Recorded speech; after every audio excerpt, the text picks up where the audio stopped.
கல்கியின் பொன்னியின் செல்வன் பாகம் 1 அத்தியாயம் 11 திடும் பிரவேசம். இந்நாளில் கும்பகோணம் என்ற பெயரால் ஆங்கில அகராதியிலே கூட இடம்பெற்றிருக்கும் நகரம் நம்முடைய கதை நடந்த காலத்தில் குடந்தை என்றும் குடமூக்கு என்றும் வழங்கப்பட்டு வந்தது. புண்ணிய ஸ்தல மகிமையன்றி குடந்தை ஜோதிடராலும் அது புகழ் பெற்றிருந்தது. குடந்தைக்கு சற்று தூரத்தில் தென்மேற்கு திசையில் சோழர்களின் இடைக்கால தலைநகரமான பழையாறை வானை அளாவிய அரண்மனை மாடங்களுடனும் ஆலய கோபுரங்களுடனும் கம்பீரமாக காட்சியளித்துக் கொண்டிருந்தது. பழையாறை அரண்மனைகளில் வசித்த அரச குலத்தினர் அனைவருடைய ஜாதகங்களையும் குடந்தை ஜோதிடர் சேகரித்து வைத்திருந்தார். அப்படி சேகரித்து வைத்திருந்த ஜாதகங்களை புரட்டித்தான் கொடும்பாளூர் இளவரசி வானதியின் ஜாதகத்தை அவர் கண்டெடுத்தார். சிறிது நேரம் ஜாதகத்தை உற்று பார்த்து கொண்டிருந்த பிறகு ஜோதிடர் வானதியின் முகத்தை ஏறிட்டு பார்த்தார். திரும்ப ஜாதகத்தை பார்த்தார். இப்படி மாறி மாறி பார்த்து கொண்டே இருந்தாரே தவிர வாயை திறந்து ஒன்றும் சொல்லுகிற வழியை காணவில்லை. என்ன ஜோசியரே, ஏதாவது சொல்ல போறீரா இல்லையா என்று குந்தவை தேவி கேட்டாள். தாயே, என்னத்தை சொல்வது, எப்படி சொல்வது? முன்னொரு தடவை தற்செயலாக இந்த ஜாதகத்தை எடுத்து பார்த்தேன். என்னாலேயே நம்ப முடியவில்லை. இப்படியும் இருக்க முடியுமா என்று சந்தேகப்பட்டு வைத்து விட்டேன். இப்போது இந்த பெண்ணின் திருமுகத்தையும் இந்த ஜாதகத்தையும் சேர்த்து பார்க்கும்போது திகைக்க வேண்டி இருக்கிறது. திகையும் போதுமானவரை வைத்துவிட்டு பிறகு ஏதாவது குறிப்பாக சொல்லும். இது மிகவும் அதிர்ஷ்ட ஜாதகம் தாயே. தாங்கள் எதுவும் வித்தியாசமாக நினைத்து கொள்ள மாட்டீர்கள் என்று சொல்கிறேன். தங்களுடைய ஜாதகத்தை காட்டிலும் கூட இது ஒரு படி மேலானது. இம்மாதிரி அதிர்ஷ்ட ஜாதகத்தை நான் இதுவரை பார்த்ததே இல்லை. குந்தவை புன்னகை புரிந்தாள். வானதியோ வெட்கப்பட்டவளாய், அக்கா, இந்த துரதிர்ஷ்டக்காரியை போய் இவர் உலகத்திலேயே இல்லாத அதிர்ஷ்டக்காரி என்கிறாரே, இப்படிதான் இருக்கும் இவர் சொல்வதெல்லாம் என்றாள். அம்மா, என்ன சொன்னீர்கள்? நான் சொல்வது தவறானால் என்னுடைய தொழிலையே விட்டுவிடுகிறேன் என்றார் ஜோதிடர். வேண்டாம் ஜோதிடரே, வேண்டாம், அப்படியெல்லாம் செய்து விடாதீர். ஏதோ 4 பேருக்கு நல்ல வார்த்தையாக சொல்லிக் கொண்டிரும். ஆனால் வெறுமனே பொதுப்படையாக சொல்கிறீரே தவிர குறிப்பாக ஒன்றும் சொல்லவில்லையே. அதனாலே தான் இவள் சந்தேகப்படுகிறாள். குறிப்பாக சொல்ல வேண்டுமா? இதோ சொல்லுகிறேன். 4 மாதத்திற்கு முன்னால் அபசகுனம் மாதிரி தோன்றக்கூடிய ஒரு காரியம் நடந்தது. ஏதோ ஒன்று தவறி விழுந்தது. ஆனால் அது உண்மையில் அபசகுனம் இல்லை. அதிலிருந்துதான் இந்த கோமகளுக்கு எல்லா அதிர்ஷ்டங்களும் வரப்போகின்றன. வானதி, நான் என்னடி சொன்னேன் பார்த்தாயா என்றாள் குந்தவை தேவி. முன்னாலேயே இவருக்கு நீங்கள் சொல்லி வைத்திருக்கிறீர்கள் போலிருக்கிறது என்றாள் வானதி. பார்த்தீரா ஜோதிடரே இந்த பெண்ணின் பேச்சை? பேசட்டும் தாயே, இப்போது எது வேண்டுமானாலும் பேசட்டும். நாளைக்கு மன்னனை மணந்து கொண்டு அப்படி சொல்லுங்கள். இளம் பெண்களிடம் கல்யாணத்தை பற்றி பேசினால் அல்லவா அவர்கள் சந்தோஷமாக கேட்டுக்கொண்டிருப்பார்கள். அதைத்தான் நானும் சொல்ல வருகிறேன் தாயே. திடுதிப்பென்று கல்யாணம் பேச்சை எடுக்க கூடாது அல்லவா? எடுத்தால் இந்த கிழவனுக்கு புத்தி கெட்டுவிட்டது என்று சொல்லிவிடுவார்கள். இவளுக்கு புருஷன் எங்கிருந்து வருவான், எப்போது வருவான், அவனுக்கு என்ன அடையாளம்? ஜாதகத்திலிருந்து இதையெல்லாம் சொல்ல முடியுமா ஜோதிடரே? சொல்ல முடியாமல் என்ன, நன்றாய் சொல்ல முடியும் என்று கூறிவிட்டு ஜோதிடர் ஜாதகத்தை மறுபடியும் கவனித்து பார்த்தார். கவனித்து பார்த்தாரே அல்லது கவனித்து பார்ப்பது போல் அவர் பாசாங்குதான் செய்தாரோ நமக்கு தெரியாது. பிறகு தலை நிமிர்ந்து நோக்கி, அம்மணி, இந்த இளவரசிக்கு கணவன் வெகு தூரத்திலிருந்து வர வேண்டியதில்லை, சமீபத்தில் உள்ளவன்தான். ஆயினும் அந்த வீராதி வீரன் இப்போது இந்நாட்டில் இல்லை, கடல் கடந்து சென்று இருக்கிறான் என்றார் ஜோதிடர். இதை கேட்டதும் குந்தவை வானதியை பார்த்தாள். வானதியின் உள்ளத்தில் பொங்கிய உவகையை அவள் அடக்கிக் கொள்ள பார்த்தும் முடியவில்லை. முகம் காட்டி விட்டது. அப்புறம் அவன் யார், என்ன குலம், தெரிந்து கொள்ள ஏதாவது அடையாளம் உண்டா? நன்றாக உண்டு. இந்த பெண்ணை மணந்து கொள்ளும் பாக்கியசாலியின் திருக்கரங்களில் சங்கு சக்கர ரேகை இருக்கும் அம்மா. மீண்டும் குந்தவை வானதியை பார்த்தாள். வானதியின் முகம் கவிழ்ந்து பூமியை பார்த்து கொண்டிருந்தது. அப்படியானால் அவளுடைய கைகளிலும் ஏதேனும் அடையாள ரேகை இல்லாமற் போகுமா என்றாள் குந்தவை பிராட்டி. தாயே, இவளுடைய பாதங்களை எப்போதாவது தாங்கள் பார்த்ததுண்டா? ஏன் ஜோதிடரே, இது என்ன வார்த்தை? இவளுடைய காலை பிடிக்கும்படி என்னை சொல்கிறீரா? இல்லை, அப்படியெல்லாம் நான் சொல்லவில்லை. ஆனால் ஒரு காலத்தில் ஆயிரம் ஆயிரம் மன்னர் குல பெண்கள், பட்ட மகிழ்ச்சிகள், அரசிளங்குமரிகள், ராணிகள், மகாராணிகள் இந்த பெண்ணரசியின் பாதங்களை தொடும் பாக்கியத்துக்காக தவம் கிடப்பார்கள் தாயே. அக்கா, இந்த கிழவர் என்னை பரிகாசம் செய்கிறார். இதற்காகவா என்னை இங்கே அழைத்து வந்தீர்கள்? எழுந்திருங்கள், போகலாம் என்று உண்மையாகவே பொங்கி வந்த கோபத்துடன் கூறினாள் வானதி. நீ என்னத்துக்கு பதறுகிறாயடி பெண்ணே? அவர் ஏதாவது சொல்லிக் கொண்டு போகட்டும். நான் ஏதாவது சொல்லிவிடவில்லை. எல்லாம் இந்த ஜாதகத்தில் குறிப்பிட்டிருப்பதைத்தான் சொல்லுகிறேன். பாதத்தாமரை என்ற ஏதோ கவிகள் உபசாரமாக வர்ணிப்பார்கள். இந்த பெண்ணின் உள்ளங்காலை சிறிது காட்ட சொல்லுங்கள். அதில் செந்தாமரை இதழ்களின் ரேகை கட்டாயம் இருக்கும். போதும் ஜோதிடரே, இவளை பற்றி இன்னும் ஏதாவது சொன்னால் என்னை கையை பிடித்து இழுத்துக்கொண்டு புறப்பட்டு விடுவாள். இவளுக்கு வாய்க்க போகும் கணவனை பற்றி கொஞ்சம் சொல்லுங்கள். ஆஹா, சொல்லுகிறேன். இவளை கைப்பிடிக்கும் பாக்கியவான் வீராதி வீரனாய் இருப்பான். 100 போர்க்களங்களில் முன்னணியில் நின்று வாகை மாலை சூடுவான்.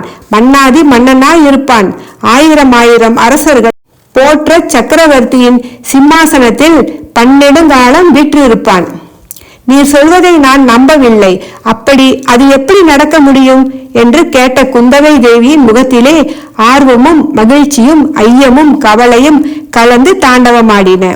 நானும் நம்பவில்லை. இவர் எதையோ நினைத்து கொண்டு பேசுகிறார். இப்படி சொன்னால் தங்களுக்கு சந்தோஷமாக இருக்கும் என்று கூறுகிறார் என்றாள் வானதி. இன்று நீங்கள் நம்பாவிட்டால் பாதகமில்லை. ஒரு காலத்தில் நம்புவீர்கள். அப்போது இந்த ஏழை ஜோதிடனை மறந்து விடாதீர்கள். அக்கா, நாம் போகலாமா என்று மறுபடி கேட்டாள் வானதி. அவளுடைய கரிய விழிகளின் ஓரத்தில் 2 கண்ணீர் துளிகள் எட்டி பார்த்து கொண்டிருந்தன. இன்னும் ஒரே ஒரு விஷயம் சொல்லி விடுகிறேன். அதை கேட்டுவிட்டு புறப்படுங்கள். இந்த இளவரசியை மணந்து கொள்ள போகும் வீரனுக்கு எத்தனையோ அபாயங்களும் கண்டங்களும் ஏற்படும். பகைவர்கள் பலர் உண்டு. ஐயோ, ஆனால் அவ்வளவு அபாயங்களும் கண்டங்களும் முடிவில் பறந்து போகும். பகைவர்கள் படுநாசம் அடைவார்கள். இந்த தேவியை அடையும் நாயகன் எல்லா தடைகளையும் மீறி மகோன்னத பதவியை அடைவான். இதைவிட முக்கியமான செய்தி ஒன்று உண்டு தாயே. நான் வயதானவன் ஆகையால் உள்ளதெளிக்காமல் விட்டு சொல்கிறேன். இந்த பெண்ணின் வயிற்றை நீங்கள் ஒரு நாள் பாருங்கள். அதில் ஆளிலையின் ரேகைகள் இல்லாவிட்டால் நான் இந்த ஜோதிட தொழிலையே விட்டு விடுகிறேன். ஆளிலையின் ரேகையில் என்ன விசேஷம் ஜோதிடரே? ஆளிலையின் மேல் பள்ளி கொண்ட பெருமாள் யார் என்பது தெரியாதா? அந்த மகாவிஷ்ணுவின் அம்சத்துடன் அவள் வயிற்றில் ஒரு பிள்ளை பிறப்பான். இவளுடைய நாயகனுக்காவது பல இடைஞ்சல்கள், தடங்கல்கள், அபாயங்கள், கண்டங்கள் எல்லாம் உண்டு. ஆனால் இந்த பெண்ணின் வயிற்றில் அவதரிக்க போகும் குமாரனுக்கு தடங்கள் என்பதே கிடையாது. அவன் நினைத்ததெல்லாம் கைகூடும். எடுத்ததெல்லாம் நிறைவேறும். அவன் தொட்டதெல்லாம் பொன்னாகும். அவன் கால் வைத்த இடமெல்லாம் அவனுக்கு ஆட்சிக்கு உள்ளாகும். அவன் கண்ணால் பார்த்த இடமெல்லாம் புலிக்கொடி பறக்கும். தாயே, இவளுடைய குமாரன் நடத்தி செல்லும் சைன்யங்கள் பொன்னி நதியின் புது வெள்ளத்தை போல் எங்கும் தங்கு தடையின்றி செல்லும். ஜெயலட்சுமி அவனுக்கு கைகட்டி நின்று சேவகம் புரிவாள். அவன் பிறந்த நாட்டின் புகழ் மூவுலகமும் பரவும். அவன் பிறந்த குலத்தின் கீர்த்தி உலகமுள்ள அளவும் நின்று நிலவும். இவ்வாறு ஜோதிடர் ஆவேசம் வந்தவர் போல் சொல்லி வந்தபோது குந்தவை தேவி அவருடைய முகத்தையே பார்த்து கொண்டு அவர் கூறிய வார்த்தைகளை ஒன்றுவிடாமல் விழுங்குபவள் போல் கேட்டுக்கொண்டிருந்தாள். அக்கா என்ற தீனமான குரலை கேட்டு திடுக்கிட்டு திரும்பி பார்த்தாள். எனக்கு என்னமோ செய்கிறது என்று மேலும் தீனமாக கூறினாள் வானதி. திடீரென்று மயங்கி தரையில் சாய்ந்தாள். ஜோசியரே, சீக்கிரம் கொஞ்சம் தண்ணீர் கொண்டு வாருங்கள் என்று குந்தவை சொல்லிவிட்டு வானதியை தூக்கி மடியில் போட்டு கொண்டாள். ஜோதிடர் தண்ணீர் கொண்டு வந்தார். குந்தவை தண்ணீரை வாங்கி வானதியின் முகத்தில் தெளித்தாள். ஒன்றும் நேராது அம்மா, கவலைப்படாதீர்கள் என்றார் ஜோதிடர். ஒரு கவலையும் இல்லை. இவளுக்கு இது வழக்கம். இந்த மாதிரி இதுவரையில் 5-6 தடவை ஆகிவிட்டது. சற்று போனால் கண் விழித்து எழுந்திருப்பாள். எழுந்ததும் இது பூலோகமா கைலாசமா என்று கேட்பாள் என்றாள் குந்தவை. பிறகு சிறிது மெல்லிய குரலில், ஜோசியரே, முக்கியமான ஒன்று கேட்பதற்காகவே உங்களிடம் வந்தேன். நாடு நகரங்களிலே சில காலமாக ஜனங்கள் ஏதேதோ பேசிக் கொள்கிறார்களாமே. வானத்தில் சில நாளாக வால் நட்சத்திரம் தோன்றுகிறது. இதற்கெல்லாம் உண்மையில் ஏதேனும் பொருள் உண்டா? இராஜ்யத்துக்கு ஏதாவது ஆபத்து உண்டா? மாறுதல் குழப்பம் ஏதேனும் ஏற்படுமா என்று இளைய பிராட்டி கேட்டாள். அதை மட்டும் என்னை கேட்காதீர்கள் தாயே. தேசங்கள், ராஜ்யங்கள், ராஜாங்க நிகழ்ச்சிகள் இவற்றுக்கெல்லாம் ஜாதகமும் கிடையாது, ஜோசியமும் சொல்ல முடியாது. நான் பயின்ற வித்தையில் அதெல்லாம் வரவில்லை. ஞானிகளும் ரிஷிகளும் மகான்களும் யோகிகளும் ஒருவேளை ஞான திருஷ்டியில் பார்த்து சொல்லலாம். இந்த ஏழைக்கு அந்த சக்தி கிடையாது. ராஜரீக காரியங்களில் நாள், நட்சத்திரம், ஜாதகம், ஜோசியம் எல்லாம் சக்தியற்று போய்விடுகின்றன. ஜோசியரே, மிக சாமர்த்தியமாக பேசுகிறீர். ராஜாங்கத்துக்கு ஜாதகம் பார்க்க வேண்டாம். ஆனால் என் தந்தையை பற்றியும் சகோதரர்களை பற்றியும் பார்த்து சொல்லலாம் அல்லவா? அவர்களுடைய ஜாதகத்தை பார்த்தால் ராஜாங்க ஜாதகத்தை பார்ப்பது போல் ஆகிவிடும் அல்லவா? சாவகாசமாக இன்னொரு நாள் பார்த்து சொல்கிறேன் அம்மா. பொதுவாக இது குழப்பங்களும் அபாயங்களும் நிறைந்த காலம். எல்லோருமே சிறிது ஜாக்கிரதையாக இருக்க வேண்டியதுதான். ஜோசியரே, என் தந்தை சக்கரவர்த்தி பழையாறையை விட்டு தஞ்சாவூருக்கு போனதிலிருந்து எனக்கு ஒரே கவலையாய் இருக்கிறது. முன்னமே சொன்னேனே தாயே, மகாராஜாவுக்கு பெரிய கஷ்டம் இருக்கிறது. தங்கள் குடும்பத்துக்கும் பெரிய அபாயங்கள் இருக்கின்றன. துர்காதேவியின் அருள் மகிமையினால் எல்லாம் நிவர்த்தியாகும். அக்கா, நாம் எங்கே இருக்கிறோம் என்று வானதியின் தீனக்குரல் கேட்டது. குந்தவையின் மடியில் தலை வைத்து படுத்திருந்த வானதி கன்னிமைகளை வண்டின் சிறகுகளைப் போல் கொட்டி மலர மலர விழித்தாள். கண்மணி, இன்னும் நாம் இந்த பூலோகத்திலே தான் இருக்கிறோம்.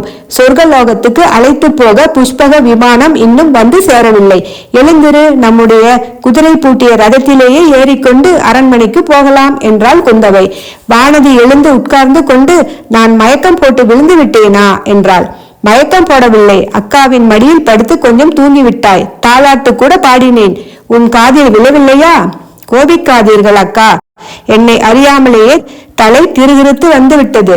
கிறுகிறுக்கும். இந்த ஜோசியர் எனக்கு அப்படி ஜோசியம் சொல்லியிருந்தால் எனக்கு கூடத்தான் கிறுகிறுத்திருக்கும்.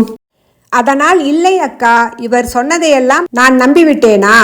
நீ நம்பினாயோ நம்பவில்லையோ, ஆனால் ஜோசியர் பயந்தே போய்விட்டார். உன்னை போன்ற பயங்கொள்ளியை இனிமேல் எங்கும் அழைத்து போகக்கூடாது. நான் தான் ஜோதிடரிடம் வரவில்லை என்று அப்போதே சொன்னேனே, நீங்கள் தானே.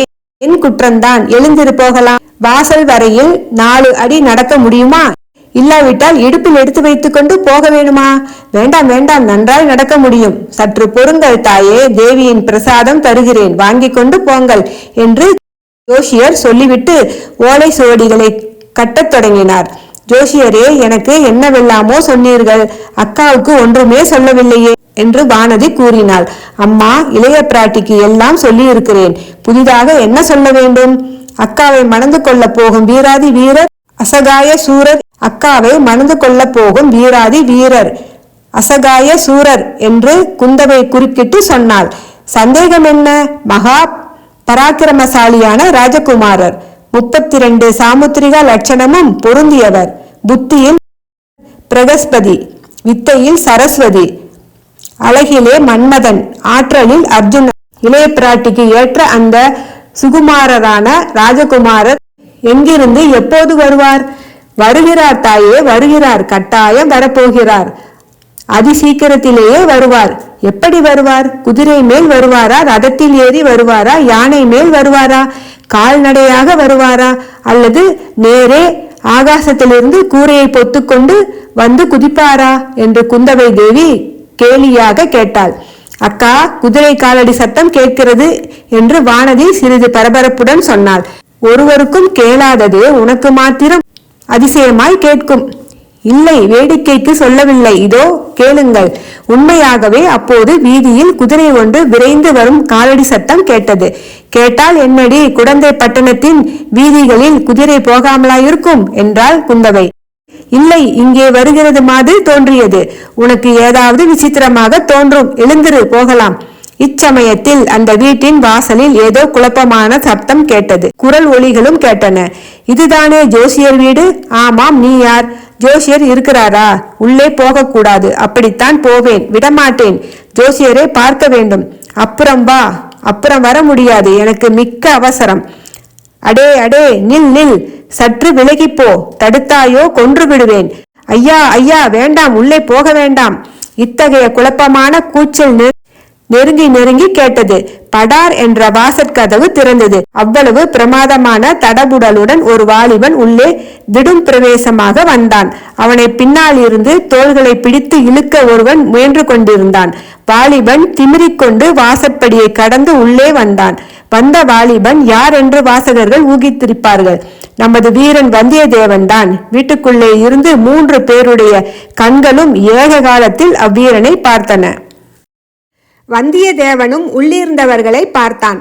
இல்லை, உள்ளே இருந்தவர்களில் ஒருவரை பார்த்தான். அது கூட இல்லை. குந்தவை தேவியை அவன் முழுமையாக பார்க்கவில்லை. அவளுடைய பொன் முகத்தை மட்டுமே பார்த்தான். முகத்தையாவது முழுமையும் பார்த்தானா என்றால் அதுவும் இல்லை. வியப்பினால் சிறிது விரிந்திருந்த அவளுடைய பவள செவ்வாயின் இதழ்களை பார்த்தான்.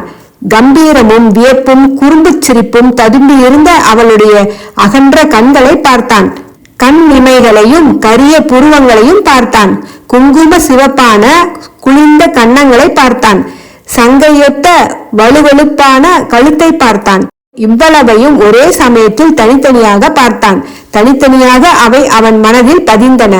இதெல்லாம் சில வினாடி நேரம்தான். உடனே சட்டென்று திரும்பி ஜோதிடருடைய சீடனை நோக்கி, ஏனப்பா, உள்ளே பெண் பிள்ளைகள் இருக்கிறார்கள் என்று நீ சொல்லக்கூடாதா?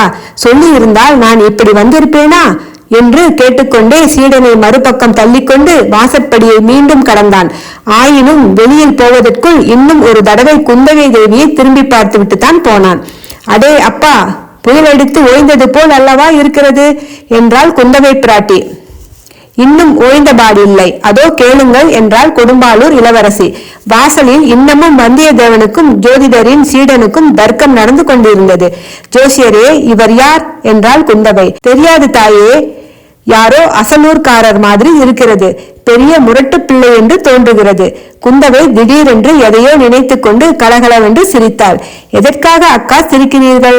எதற்காகவா? எனக்கு வரப்போகும் மணாளன் குதிரையில் வரப்போகிறானா, யானையில் வரப்போகிறானா, அல்லது கூரை வழியாக வந்து குதிக்கப் போகிறானா என்று பேசிக் கொண்டிருந்தோமே, அதை நினைத்து கொண்டு சிரித்தேன். இப்போது வானதிக்கும் சிரிப்பு தாங்க முடியாமல் வந்தது. இவர் இருவருடைய சிரிப்பும் கலந்து அலை அலையாக எழுந்தது. வெளியில் எழுந்த சச்சரவு சப்தம் கூட இந்த இரு மங்கையரின் சிரிப்பின் ஒளியில் அடங்கிவிட்டது. ஜோதிடர் மௌன சிந்தனையில் ஆழ்ந்தவராய் அரசகுமாரிகள் இருவருக்கும் குங்குமம் கொடுத்தார். பெற்றுக்கொண்டு இருவரும் எழுந்தனர். வீட்டுக்கு வெளியில் சென்றனர். ஜோதிடரும் கூட வந்தார். வீட்டு வாசலில் சிறிது ஒதுங்கி நின்ற வந்தியத்தேவன் பெண்மணிகளை பார்த்ததும், மன்னிக்க வேண்டும், உள்ளே பெண்கள் இருக்கிறார்கள் என்று இந்த புத்திசாலி சொல்லவில்லை. ஆகையினால்தான் அப்படி அவசரமாக வந்துவிட்டேன். அதற்காக மன்னிக்க வேண்டும் என்று உரத்த குரலில் சொன்னான். குந்தவை மலர்ந்த முகத்துடன் குறும்பும் கேலியும் மிடுக்கும் ததும்பிய கண்களினால் வந்தியத்தேவனை ஒரு தடவை ஏறிட்டு பார்த்தாள். ஒரு வார்த்தையும் மறுமொழி சொல்லவில்லை. வானதியை ஒரு கையினால் பிடித்து இழுத்துக்கொண்டு ரதம் என்ற ஆலமரத்தடியை நோக்கி சென்றாள். குடந்தை நகரத்து பெண்களுக்கு மரியாதையே தெரியாது போலிருக்கிறது. ஏதடா, ஒரு மனிதன் வலிய வந்து பேசுகிறானே என்பதற்காகவாவது திரும்பி பார்த்து ஒரு வார்த்தை பதில் சொல்லக்கூடாதோ என்று வந்தியத்தேவன் இறைந்து கூறியது அவர்கள் காதில் விழுந்தது. ரதத்தில் குதிரையை பூட்டிய சாரதி ஆயத்தமாக நின்றிருந்தான். இளவரசிகள் இருவரும் ரதத்தில் ஏறிக்கொண்டதும் ரத சாரதியும் முன்னால் ஏறிக்கொண்டான். ரதம் அரசியலாற்றங்கரையை நோக்கி விரைந்து சென்றது. வந்தியத்தேவன் ரதம் மறையும் வரையில் பார்த்து கொண்டு நின்றான். நன்றி.